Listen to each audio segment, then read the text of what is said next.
कृष्ण प्रेम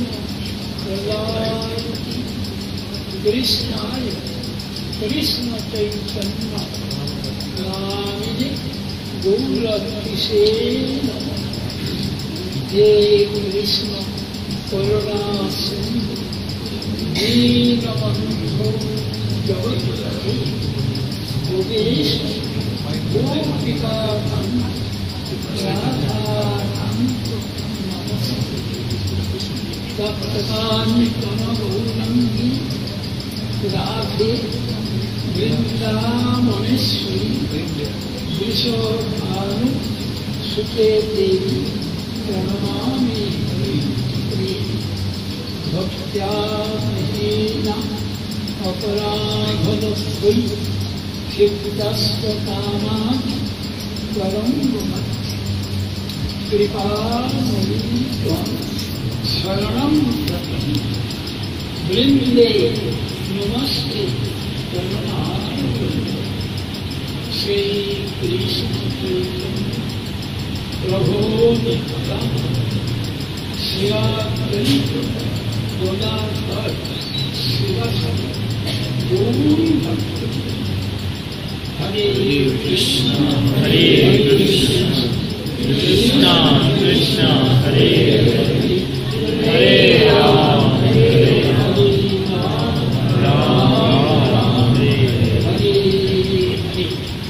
पीछे लागे दिले माइकेर काছে মুখটা চলে আসবে। আচ্ছা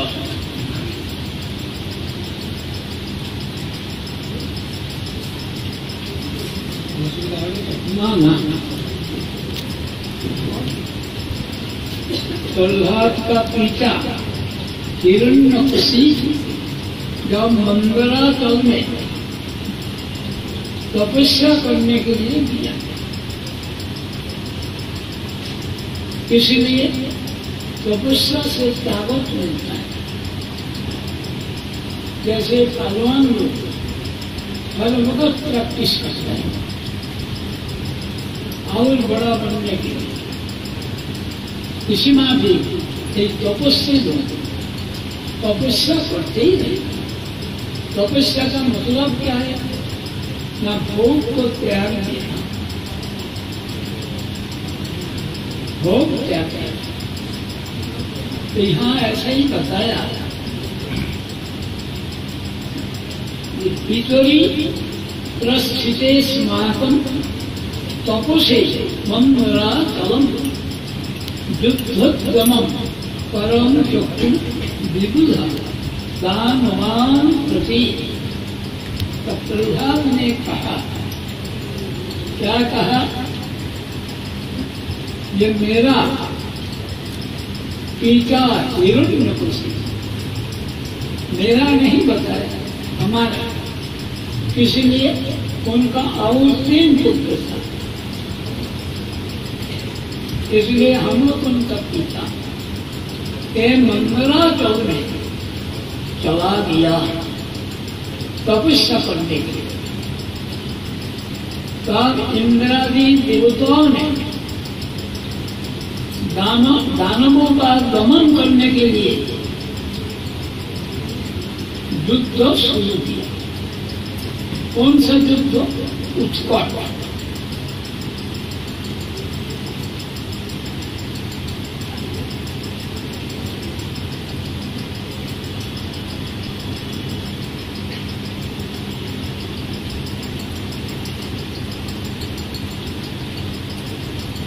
सर्प जैसे चूंटी ने सर्प को खा लेता है। सर्प को चूंटी खा सकता है? यदि मर जाए तो उसको खा लेगा। देखना जहाँ मरा सांप है उसने ड्यूटी भर लिया उसको खाने के लिए।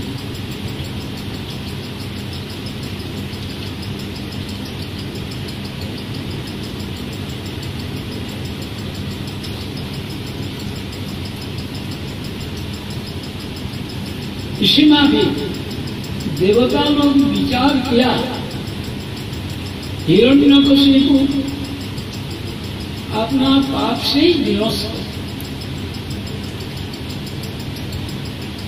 दूसरी कोई कारण नहीं। गीता में क्या बोला? ध्यायते विषयान् पुंस संगस्तेषु प्रजायते संगात् संजायते काम कामात् क्रोधो अभिजायते क्रोधात् भवति सन्मोहात् स्मृति विभ्रम स्मृति ध्वंसात्। क्या होता है? विनाशि जब विषय का तरफ जाएगा तब संग होता है, संग से पाप होता है और पाप से मोह, उसमें स्मृति विभ्रम, मैं कौन हूं, क्या करना चाहिए, इस विषय में उनका बोध सोच रहता है।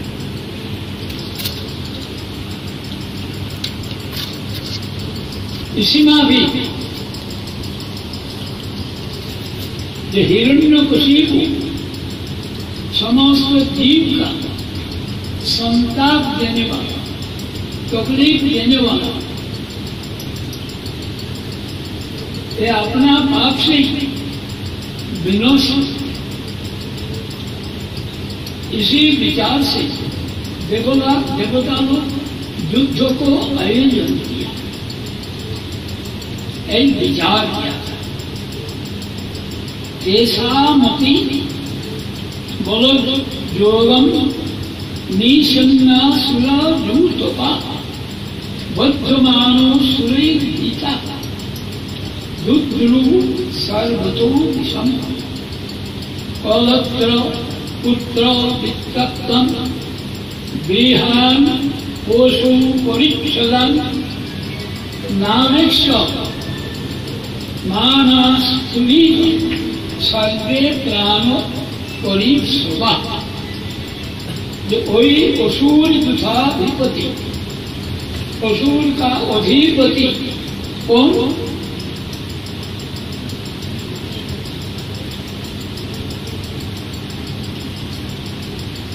अब वो क्या करने लगा? देवगण का इसमें भी आयोजन जानने से देवगण को मारने लगा। आज देवता लोग इधर उधर भागने लगा।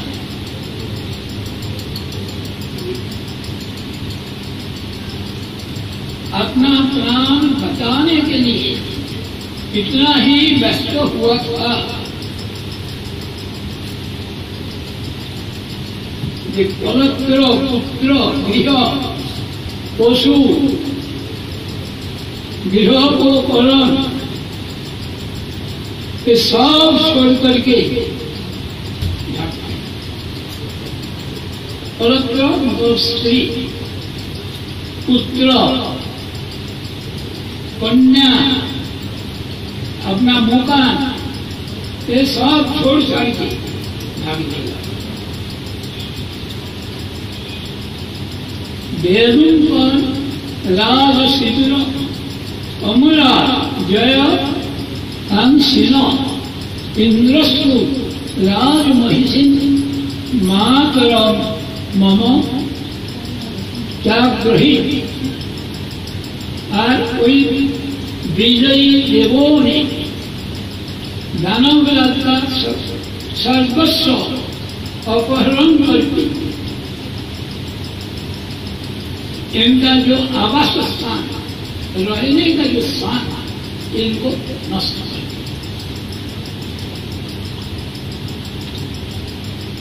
और इंद्र ने मेरी माता मतलब हिरण्यकशिपु का पत्नी ये उनका ग्रहण किया इंद्र ने।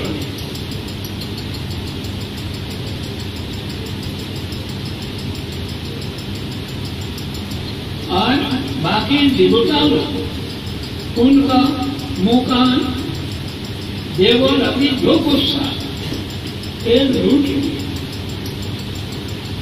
ऐसे ही नियम व्यवस्था जब भी कुछ होता है ये सब लूट लेंगे।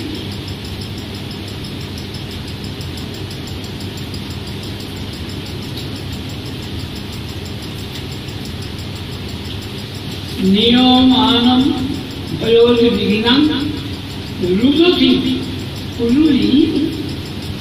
उलूल बोलते चिड़िया को खूब रोती है। आपस में इतना पति पत्नी में मिल रहे एक को ना देखने से रह नहीं सकता, ऐसा रात भर चिल्लाएगा।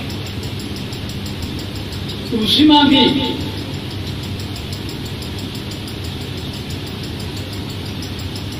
इंद्र का भय कुंपिता पुरुरी का मापे माने पुरुरी जो पक्षी है उनकी भांति रोदन करने लगी। तब इंद्र उनको ले जा रहा। तो रास्ता में देवों से नारद अचानक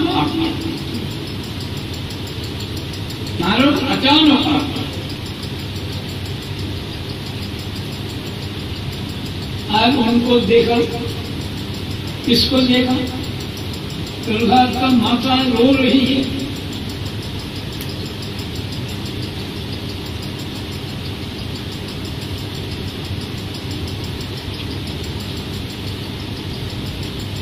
तब नारद ने उनका बोला मंचो रोको इनको लेकर जाना नहीं, क्योंकि एक भय कंपिता हिरण्यकशिपु का पत्नी कोयाधु भय से कांपने लगी और पुरुष पक्षी जैसे रोदन करने लगे।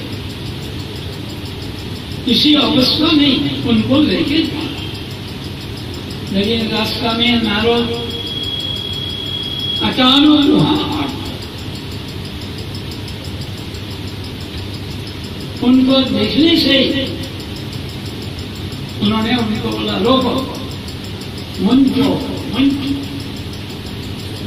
राहो नैनम सुरोपति नेतून मौर्हस्य नावसौ मंचो महाभाग स्वती करो परिग्रह। तो उनको बोला, नारद बोला देखो सुलोपति देवता का राजा सुनो, ये जो निरपराध है इन्होंने तो कोई अपराध किया नहीं, इसको लेके जाना तुम्हारा ठीक नहीं।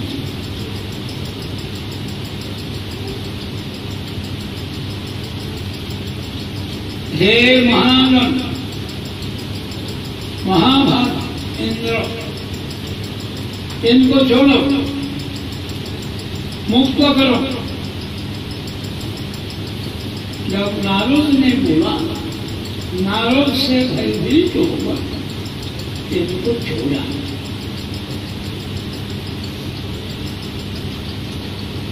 अब इंद्र ने क्या बोला? अंते जठरे बीजो अविस्म सुरद्दिशो अश्वतां यावत् प्रसवं मत्स्वात पदोदीगता। तब इंद्र ने कहा, ये जो दानव पत्नी, दानव कौन है? एक है देवता, एक होता है असुर और एक होता है दानव। दोनों का जो वंशधर है दानव। तो बोलते हैं यही जो दानव पत्नी का गर्भ में यही दैत्यराज का दुस्सह बीज है। जब तक ये प्रसव ना करे तब तक मैं इनका हमारा आश्रम में रखूं।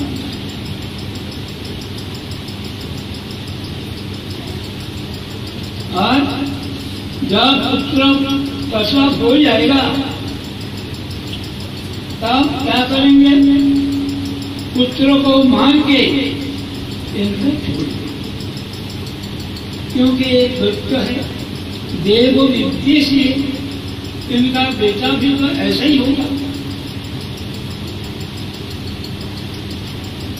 तब छोड़ देंगे।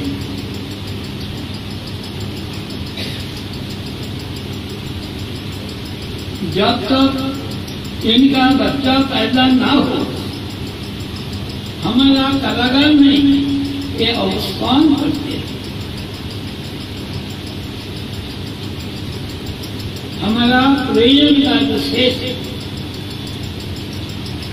और इनका जातो पुत्रों का मैं मां के बल करके इनको छोड़ देंगे।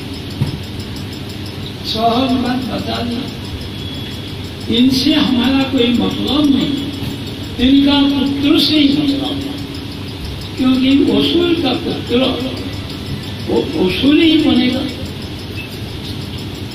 तो इसीलिए उनको मारना ही हमारा।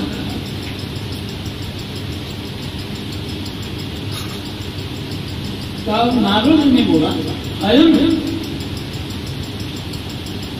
निश्चिल विश्व सत्कान महाभागवतौ मान त्वया न प्राक्षते संस्थान मनस्तानुचरो बोली।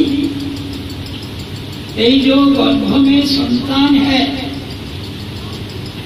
ये निष्पाप, सिर्फ निष्पाप नहीं, ये महाभागवत और इतना ही नहीं, महाप्रभाव संपन्न, महाप्रभाव संपन्न श्री अनंतानुचर, ये अनंत भगवान का अनुचर। तो जो भगवान का अनुचर, इसको तुम बल पर सिलोगे नहीं कर सकते। इसीलिए ये जिनका अनुचर ये सर्वशक्तिमान है।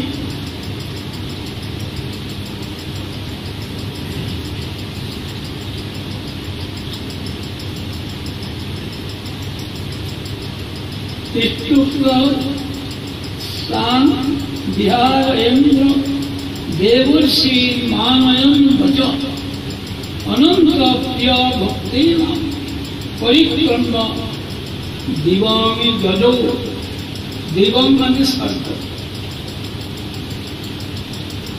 देवर्षि नारद इसी प्रकार बात कहता था।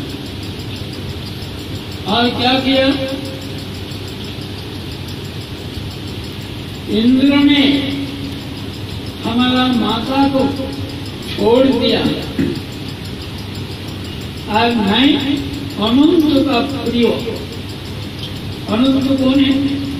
भगवान।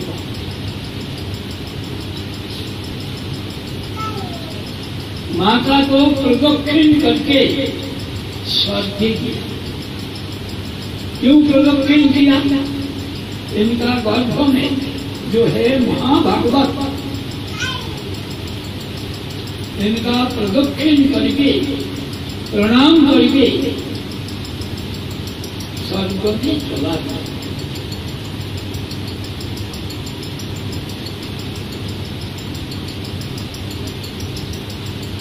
ये होता है अनंत प्रिय भक्त, अनंत देव का प्रिय भक्त।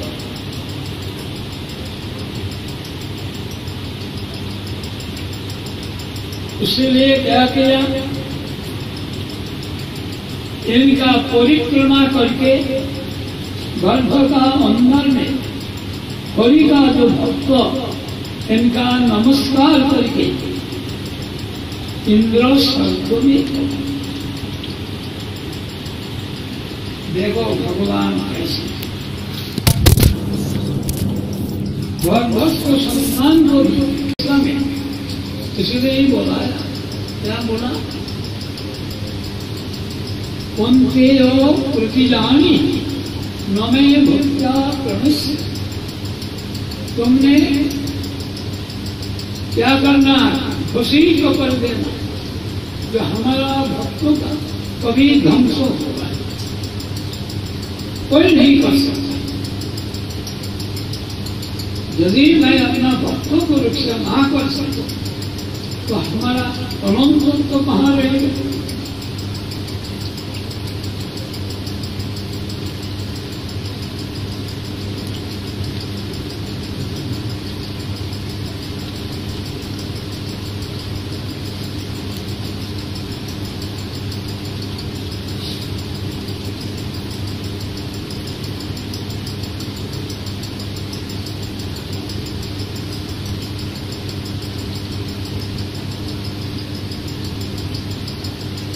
इत्युक्तान् विहारेन्द्र देवर्षि मामयं वचः अनंत प्रिय भक्तं परिक्रम्य दिवं जजो।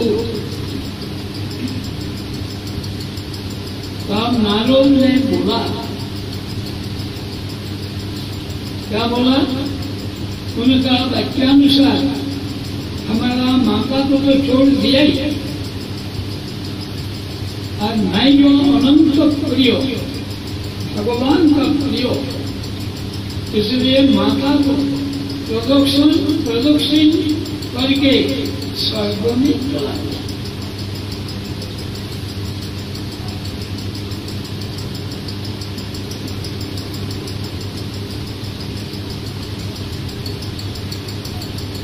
इसीलिए इनका परिक्रमा किया, हरि का भक्तों को नमस्कार। इसलिए जो उत्तम भागवत ये सर्वत्र भगवान को अवस्थान जान के उनका दंडवत प्रणाम करते। इसलिए बोला, सुनी जैव स्वता के पंडिता समदर्शिता वैष्णव सार्वभौम जगन्नाथ दास बाबा आखिर में आंखों में दिखता नहीं, ऐसी निंदा की। उस वक्त उनका सेवक बिहारी दास ने उनका बोलन करने के लिए कुत्ता को बच्चा को थाली का चारों तरफ आके वो खाने लगा। तो बाबा जी महाराज आंखों में दिखता नहीं, इसी समझ कर तो बिहारी दास सब कुत्ता को बच्चे को हटा दिया। तो बाबा जी महाराज बोला, ले जा, मैं भोजन नहीं करूंगा। तुमने एक भक्तों को सब हटा दिया, मैं तुम्हारा भोजन नहीं। ये तो समझा बाबा जी महाराज आंखों में दिखता नहीं।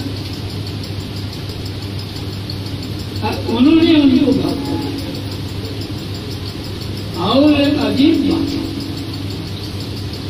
क्या अजीब बात है, कोई बाबा जी महाराज का जो सेवक रहते थे बिहारी दास, वहां रोजाना यमुना का वहां शानदार कीर्तन होता। इन्होंने बाबा जी से प्रार्थना किया, आप क्या आज्ञा हो तो मैं वहां कीर्तन सुनने के लिए जा सकती। उन्होंने बोला भय भी तो होना नहीं दो, भय किस बात का, लेकिन जाओ प्रसाद नहीं खाना, प्रसाद लेके मुझे देना। तो जाकर वो लोग उनके साथ लोग कीर्तन वगैरह किया। उसका बाद बोला प्रसाद खाना नहीं, वो सब लाकर मुझे देना। ऐसा ही करने लगा। तब उसका खोल के क्या देखा, जो बांध के लाया था ये देखा, नाखून, यही प्रसाद था। तो उन्होंने बोला और जाओगे, भय भी तो होगे नहीं, भय किस बात का। जब 3 दिन हुआ तब ये लोग बोलने लगे, हम लोग मंदिर का पुजारी था, देवस्व अपहरण करने के कारण हमने प्रेत जमी प्राप्त किया। यदि बाबाजी महाराज हमारा जो धन रखा हुआ है छिपा करके, उससे जो भक्तों का सेवा करे तब मेरा उद्धार। तो उन्होंने बाबाजी महाराज ने क्या किया, उसने रसगुल्ला मंगाया और ये दिया गौ का कुत्ता को खाने के।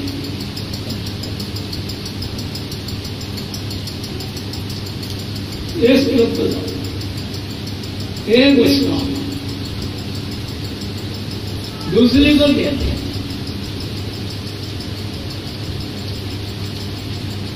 इसलिए जो लोग पंचकोशी परिक्रमा करते हैं, वहां एक कूप है, उसमें राधे श्याम करता है, देखा वहां सबको राधे श्याम बोलने लगता है। तो लोगों का उद्धार के लिए, लेकिन हम लोगों का ये दिमाग में घुसता नहीं। शास्त्र सुनने से भी उसमें ध्यान देता है। देवस्व अपहरण, ब्रह्मस्व अपहरण, राजस्व अपहरण, ये भयंकर अपराध। सबसे ज्यादा अपराध राजस्व अपहरण, क्योंकि राजा का पास में कौन आता है, उनमें देव सेवा,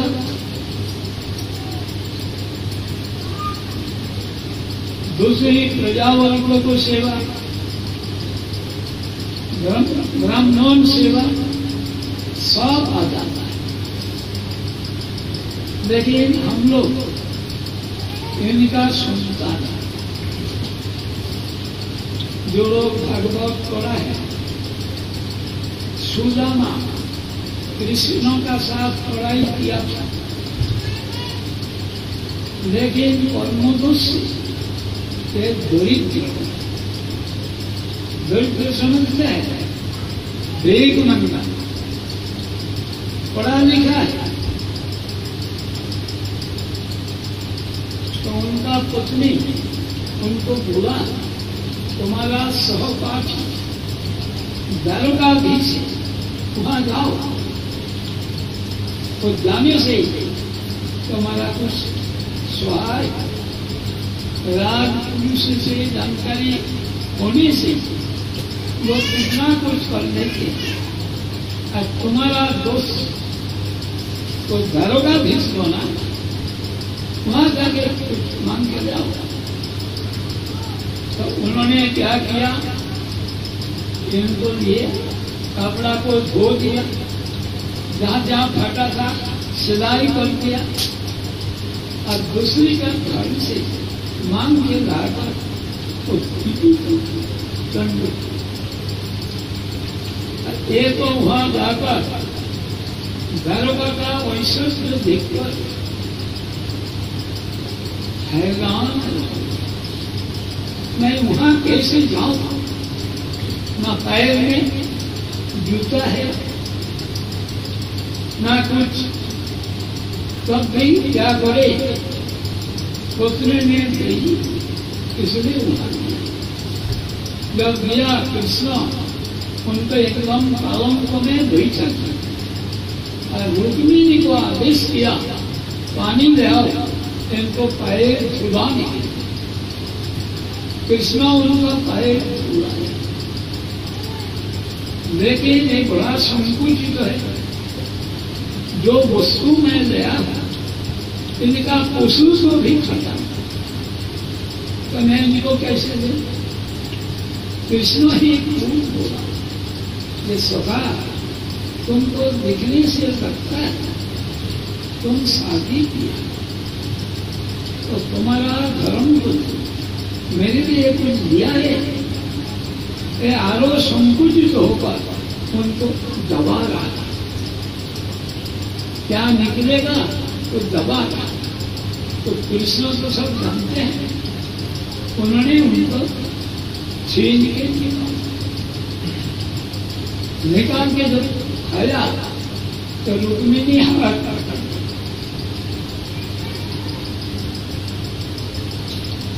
ये हम लोगों के लिए हिस्सा मिलेगा नहीं। तुम्हारा सखा इतना उत्तम वस्तु लाया, खासा वस्तु, तुम अकेले ही खाओगे। लेकिन इनका साहस हुआ नहीं, हिम्मत हुआ नहीं इस विषय में जो उन्होंने मांगने के लिए आया था, इस बात बोल नहीं सके। अस्थिर वहां से बोलते हैं मैं आया, बड़ा ही शर्मिंदा संकुचित,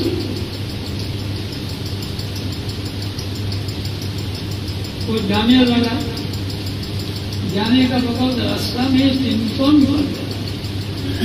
क्या चिंतन किया? ये मेरा पत्नी तो उनसे कुछ धन मांग के देने के लिए बोला था, मैं कई बात जिक्री किया, अब जाके मैं क्या बोलूं? अब कृष्ण भी मुझे कुछ तो दिया नहीं। ऐसा नहीं हो सकता है कि उनको मालूम नहीं मैं किस लिए आया, क्योंकि मैं जो लाया कंडोल ये तो उन्होंने जान लिया, तो मेरा दिल की बात भी जाना, कभी तो कुछ बोला नहीं, कुछ दिया नहीं। विचार करने लगे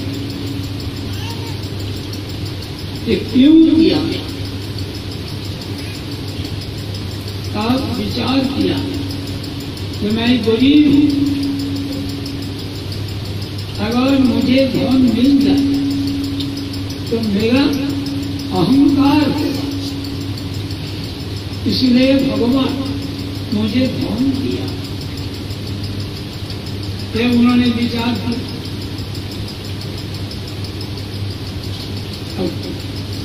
कृष्ण किसने दिया?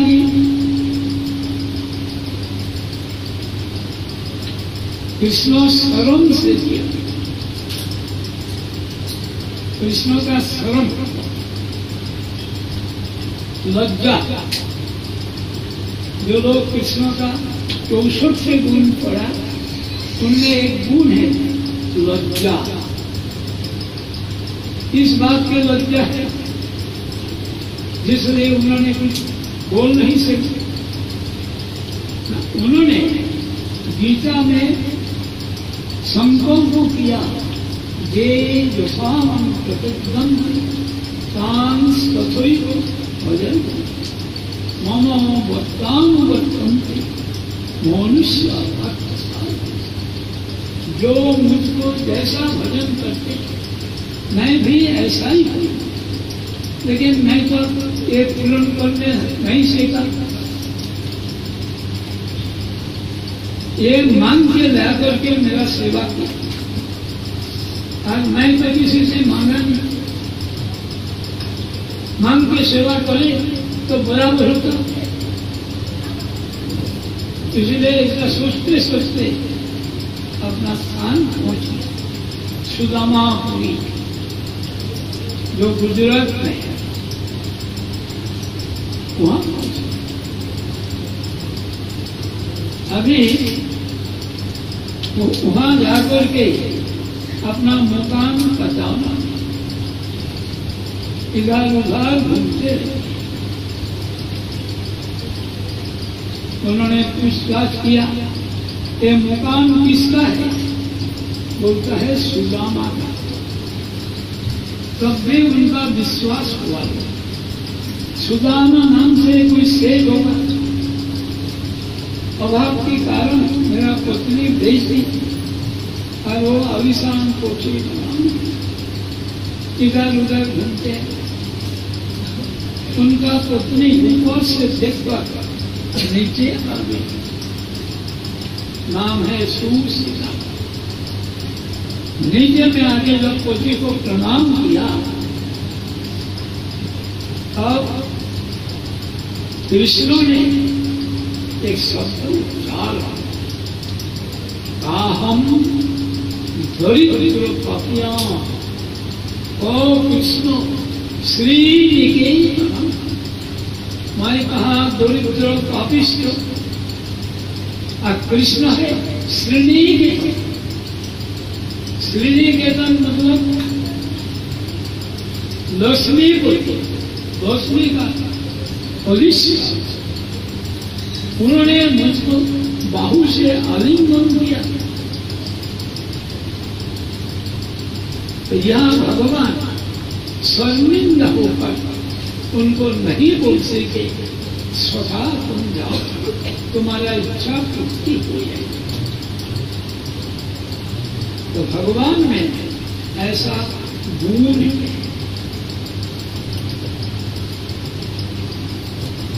वो किसी कारण से नहीं, इसलिए ये बोला कि अनंत प्रिय, मैं ये भगवान का भक्त हूं। इसीलिए श्री हरि का भक्तों को नमस्कार इस बोल के प्रणाम करके इंद्र स्वर्ग में चला गया। इसमें भी ऐसा नहीं है कि भगवान कैसे रक्षा करेंगे। पानी में, स्थल में, आकाश में, जमीन में, सर्वत्र अपना भक्त कोई नहीं कर सकता।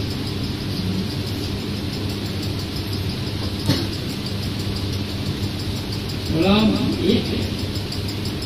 इसमें भी जो प्रहलाद चरित्र, इसको श्रवण से भगवान का महिमा पता लगेगा।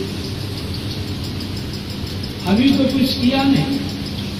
हिरण्यकशिपु एक प्रकार से उनका ऊपर आचरण करने लगे, सांप से घसाया, वृक्ष से मराया, हाथी का पायल से कुचलने के लिए दिया, गले में पत्थर बांध के ऊपर से समुद्र में गिरा दिया, माटी में बटुआ खोद के उनका दबाया।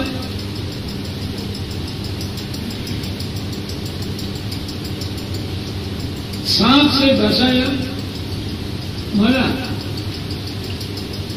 इसीलिए प्रहलाद जब सम्राट बना तो उन्होंने कोई यहां उनका पहाड़ का ऊपर से गले में पत्थर बांध के समुद्र में गिराया था। वहां ही उन्होंने नरसिंह देव का मंदिर माटी का नीचे दबाया, वहां भी नरसिंह भगवान कोई पहाड़ का अंदर है। इसमें आप एक हो विलम लिंगोस्फोट नरसिंह सर्वत्र भक्तों को साथ दिया। तो ऐसे ही तो भगवान में यदि शरण दे तो हमारा कोई भय लगे। प्रहलाद चरित्र में ऐसा ही देखने को मिलता। एक एक करके देखना कि भक्तों का इच्छा है। अभी प्रहलाद चरित्र और टाइम बातें तो रसोजा का प्रसंग